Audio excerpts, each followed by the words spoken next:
Les bombardements américano-israéliens ne faiblissent pas au troisième jour du conflit contre l'Iran. En représailles, ce pays mène des assauts sur la plupart des monarchies du Golfe et en Israël. Alors que les tensions s'intensifient, le Cameroun, bien qu'éloigné, subira les répercussions potentielles de ce conflit. Les conséquences sont en train de se faire sentir déjà. Je crois ce matin, le coût du baril de pétrole a déjà bondi de 22% et cela risque d'aller encore au-delà. Ces compagnies de fret achètent le carburant sur le marché mondial. Or, sur le marché mondial, les prix du carburant flambent. Le coût de revient, parce que le coût de transport va augmenter, le coût de revient de ces produits en Afrique, notamment au Cameroun, peut connaître une inflation, ce qu'on appelle l'inflation importée. Environ 13% des importations en produits pétroliers raffinés proviennent du Moyen-Orient, passant par le détroit d'Ormuz. Les importations de gaz aussi ne sont pas épargnées.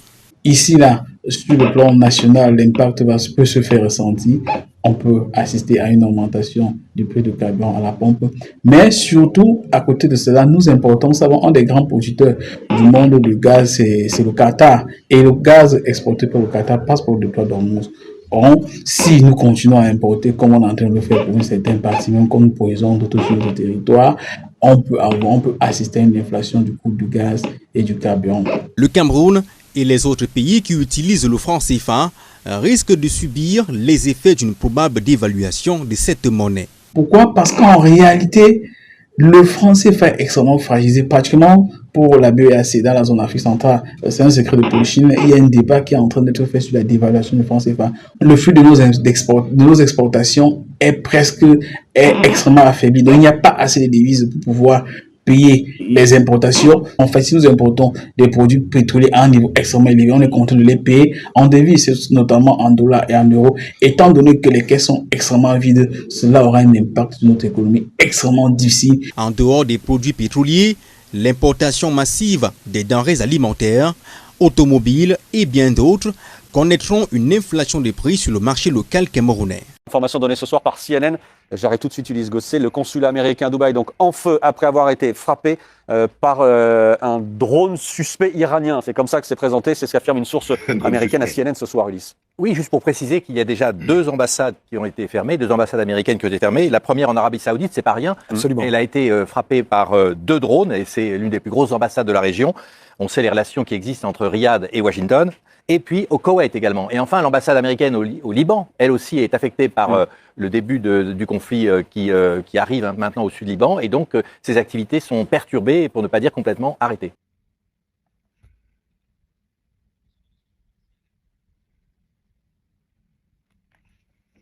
Bonjour les enfants, c'est papa.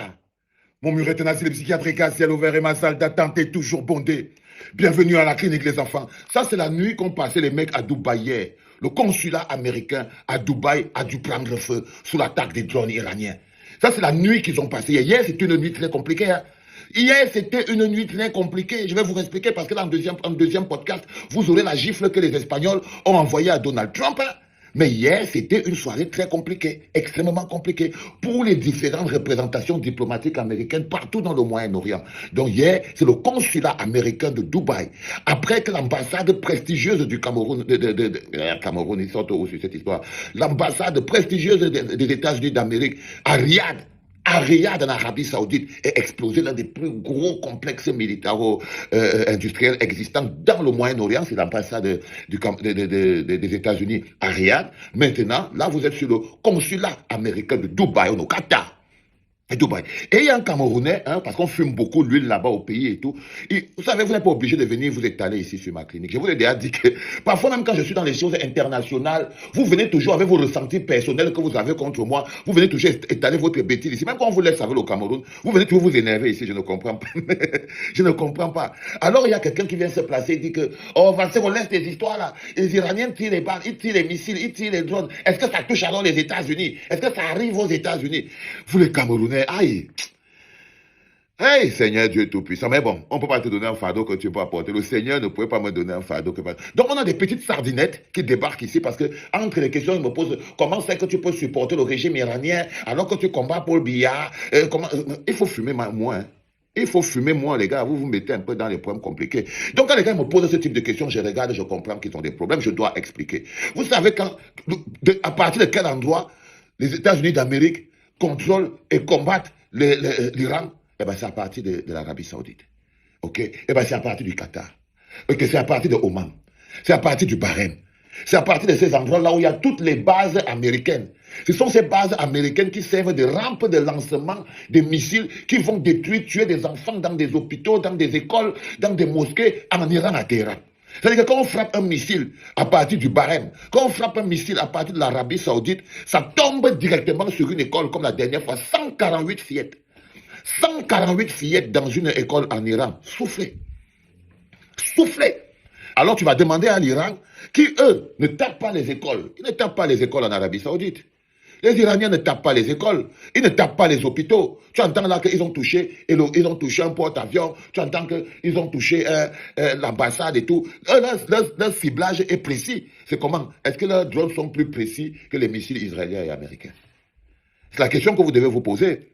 Pourquoi c'est que les Iraniens tapent toujours des cibles militaires, des cibles bien calibrées, ne tombent pas sur les écoles, ne tombent pas sur les bus scolaires, ne tombent pas sur tous les endroits là. Et pourquoi c'est que, contrairement aux Américains et aux Israéliens, ils tapent les mosquées, ils tapent les écoles, ils tapent les églises et tout et tout.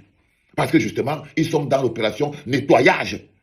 Donc, vous vous rendez très bien compte que même au niveau de l'éthique et de la qualité des frappes données et tout, l'Iran se bagarre pour avoir des frappes sur des cibles militaires bien identifiées.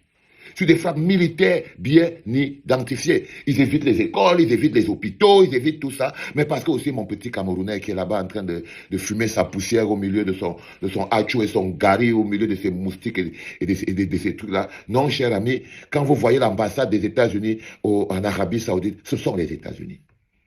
Ce sont les États-Unis. Mais tu te rends bien compte que l'Iran pourrait s'énerver contre les Saoudiens. Contre les Saoudiens qui sont la base à partir de laquelle les Iraniens, la base à partir de laquelle les Américains envoient leurs missiles qui vont détruire des enfants, qui vont tuer des femmes et des enfants à Téhéran. C'est à partir du Qatar qu'ils envoient leurs bases et leurs missiles qui vont tuer les femmes et des enfants, détruire des hôpitaux et des écoles à Téhéran. C'est à partir de Dubaï qu'ils font du sale. Et c'est aussi là-bas qu'ils ont les intérêts, parce que qu'est-ce qu'ils font? Ils tapent les intérêts iraniens. Ils tapent ce qui est important pour l'Iran. Et l'Iran a tous ses intérêts en Iran. Donc, quand tu vois le Camerounais qui a fini de fumer sans poussière et tout, et qui veut venir dire sa méchanceté au général, il faut qu'il débarque ici, et il vient commencer à dire, oh, Valfero, dis donc, l'Iran est là-bas, machin, tu... Pardon, vous êtes même comment même, vous êtes même comment même, non, vous les Camerounais, si même. Ish! Mais vous donnez envie de vomir, dis donc. Mais c'est terrible, ça. Parfois, tu vois quelqu'un vient écrire quelque chose ici, là. Oh, vraiment, Valsero, viens parler des affaires du Cameroun, dis donc, ne dérangez pas les gens. Ça dit que tu as l'impression que son cerveau fuite l'air. Pour bien, vous a fait du mal. Hein. Il vous a fait beaucoup de mal. Quand quelqu'un ne veut même plus parler de vos affaires, parce qu'il trouve que vos affaires sont... Vous êtes trop bizarre. Je vous évite, parce que vous êtes bizarre, vous êtes sale, vous êtes bizarre. Regarde-moi comme ils sont même, dit. Regarde-moi comme ils sont même. Il ne faut pas venir énerver les gens le matin. Surtout quand vous voulez vous énerver dans l'inculture. Dans l'inculture, inculture, c'est ce que vous faites. Donc les enfants, le plus intéressant pour vous, c'est de vous rendre compte que tant que les Américains ne vont pas descendre au sol pour aller jusqu'à Téhéran, aller traquer les mollahs par les fissures des murs, sur les montagnes iraniennes, sur les plaines iraniennes, quand ils ne vont pas aller affronter au one-to-one, guérilla urbaine avec les Iraniens en Iran, ils pourront bombarder à partir d'en haut autant qu'ils veulent. Ils vont aussi recevoir d'autres bombardements qui vont aussi arriver là-bas, et ça va rester à ce niveau-là. Et ça va rester à ce niveau-là. Parce que, à force d'attendre que le peuple iranien descendent dans la rue pour aller finir le travail des missiles américains et israéliens, le peuple iranien a même peur que les missiles là viennent leur tomber sur la tête pendant qu'ils sont en train de manifester. Qui peut faire encore confiance aux Américains, les gars? Si vous dites que vous êtes en négociation et vous avez un rendez-vous dans 3 jours, 4 jours pour continuer les négociations, faites attention. Faites attention. Les 3-4 jours, le lendemain, vous pouvez déjà être en train d'être bombé alors que vous attendiez 3-4 jours pour les négociations. Non. Pas du tout, ça ne fonctionne pas comme ça. Donc la nuit d'hier était une nuit extrêmement compliquée. Extrêmement compliquée. Et en ce moment précis, tous les États vassals des États-Unis d'Amérique qui sont autour du Moyen-Orient savent que eux, ils ne connaîtront pas la paix tant que les Américains et les autres ne seront pas rentrés chacun dans son pays, laissant les Iraniens vivre leur souveraineté. Tu te réveilles, frérot, premier podcast de la journée, premières informations importantes sur ce qui s'est passé la nuit. C'est sur ce qui s'est passé la nuit, frérot. C'était papa.